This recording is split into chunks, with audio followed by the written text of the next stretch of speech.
தமிழகம் மற்றும் புதுச்சேரியில் உள்ள கூத்தாண்டவர் கோவில் சித்திரை திருவிழா வெகு விமரிசையாக கொண்டாடப்பட்டது. குறிப்பாக அழகி போட்டி அனைவரின் கவனத்தையும் ஈர்த்தது. வருடந்தோறும் நடைபெறும் கூத்தாண்டவர் திருவிழா குறித்து விரிவாக பார்க்கலாம். திருநங்கைகளின் மிகவும் முக்கியமான நிகழ்வாக கருதப்படும் ஒரு விழா கூத்தாண்டவர் திருவிழாவாகும். திருநங்கைகளின் உணர்வோடு இணைந்த ஒரு சமுதாய சடங்காக இவ்விழா நடத்தப்படுகிறது. அந்த வகையில் திருவண்ணாமலை மாவட்டம் கீழ்பெண்ணாத்தூர் அடுத்த வேடந்தவாடி கிராமத்தில் அமைந்துள்ள கூத்தாண்டவர் திருக்கோயிலில் ஒவ்வொரு ஆண்டும் சித்திரை மாதத்தில் கூத்தாண்டவர் திருவிழா 20 நாட்கள் வெகு விமர்சையாக நடைபெறுவது வழக்கம். அதன்படி இந்த ஆண்டிற்காக கூத்தாண்டவர் திருவிழா கடந்த மாதம் 5ஆம் தேதி மகாபாரத சொற்பொழிவுடன் தொடங்கி விமர்சையாக நடைபெற்றது. இந்த திருவிழாவில் பங்கேற்க திருவண்ணாமலை, சென்னை, விழுப்புரம், சேலம் உள்ளிட்ட தமிழகத்தின் பல்வேறு மாவட்டங்கள் மட்டுமின்றி மும்பை உள்ளிட்ட வெளி மாநிலங்களை சேர்ந்த நூற்றுக்கணக்கான திருநங்கைகள் வேடந்தவாடியில் குவிந்தனர். விழாவின் 19ஆம் நாள் நிகழ்வாக செவ்வாய்க்கிழமை இரவு திருக்கோயிலில் திருநங்கைகள் பொங்கல் வைத்து ஊர்வலமாக வந்து சுவாமிக்கு படைத்தனர். மேலும் பெண் அழைப்பு நிகழ்ச்சி, திருநங்கைகளுக்கான தாலி கட்டும் நிகழ்ச்சியும் வெகு விமர்சையாக நடைபெற்றது.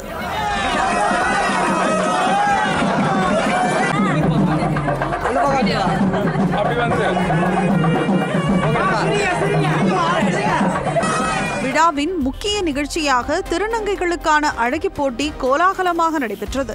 இதில் ஏராளமான திருநங்கைகள் பங்கேற்று விதவிதமாக உடை அணிந்து வந்து ஒய்யாரமாய் நடந்து தங்கள் திறமைகளை வெளிப்படுத்தி அசத்தினர். போட்டியில் சென்னையை சேர்ந்த பௌர்ணமி முதல் பரிசையும், சேலத்தை சேர்ந்த மிதுலா 2வது பரிசையும், தஞ்சாவூரை சேர்ந்த ஜில்லு 3வது பரிசையும் தட்டி தூக்கினர். கூத்தாண்டவர் திருக்கோவிலில் நடைபெற்ற அழகி போட்டியினை காண திருவண்ணாமலை, வேடந்தவாடி, மங்கலம், அவலூர்பேட்டை உள்ளிட்ட பல்வேறு கிராமங்களிலிருந்து ஏராளமான பொதுமக்கள் ஆர்வத்துடன் வந்திருந்தனர்.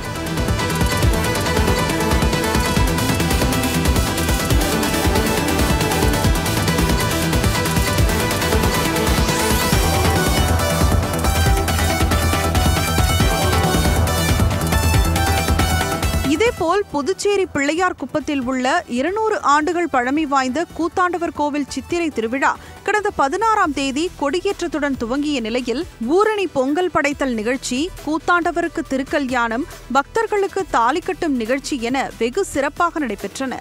இதில் ஏராளமான திருநங்கைகள் கலந்து கொண்டு தாலி கட்டிக் கொண்டனர். தொடர்ந்து திருநங்கைகளுக்கான அழகி போட்டி நடைபெற்றது. இதில் புதுச்சேரி மட்டுமின்றி தமிழகத்தின் பல்வேறு பகுதிகளைச் சேர்ந்த திருநங்கைகள் பங்கேற்றனர். 3 சுற்றுகளாக நடைபெற்ற இந்த போட்டியில் முதல் சுற்றில் பாரம்பரிய உடைகளிலும், 2வது சுற்றில் மாடர்ன் உடைகளிலும், 3வது சுற்றில் தனித்திறமைகளை வெளிப்படுத்தும் விதமாக நடனத்துடனும் திருநங்கைகள் பங்கேற்றனர். இதில் 100க்கும் மேற்பட்ட திருநங்கைகள் கலந்து கொண்டு வண்ண வண்ண ஆடைகள் அணிந்து ஒய்யாரமாக நடந்து பார்வையாளர்களை கவர்ந்தெழுத்தனர். போட்டியில் பாகூரை சேர்ந்த சாக்ஷி என்ற திருநங்கை முதலிடத்தை பிடித்து மிஸ் பிள்ளையார் குப்பம் பட்டத்தை தட்டி சென்றார். 2ஆம் இடத்தை ருத்ராவும், 3ஆம் இடத்தை தானஸ்ரீயும், 4ஆம் இடத்தை ஐஸ்வர்யாவும், 5ஆம் இடத்தை அன்யாவும் பிடித்தனர்.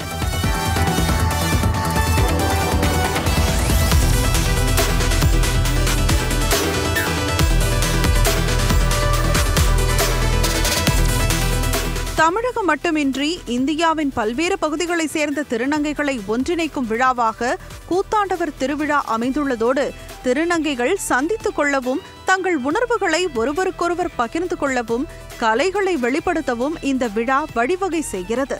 மேலும் இந்த விழாவிற்கு மக்கள் அளிக்கும் ஆதரவு 3ஆம் பாலினத்தவர் மீது தமிழ் சமுதாயம் வைத்திருக்கும் மரியாதையையும் அக்கறையையும் காட்டுகிறது என்பது மிகையல்ல.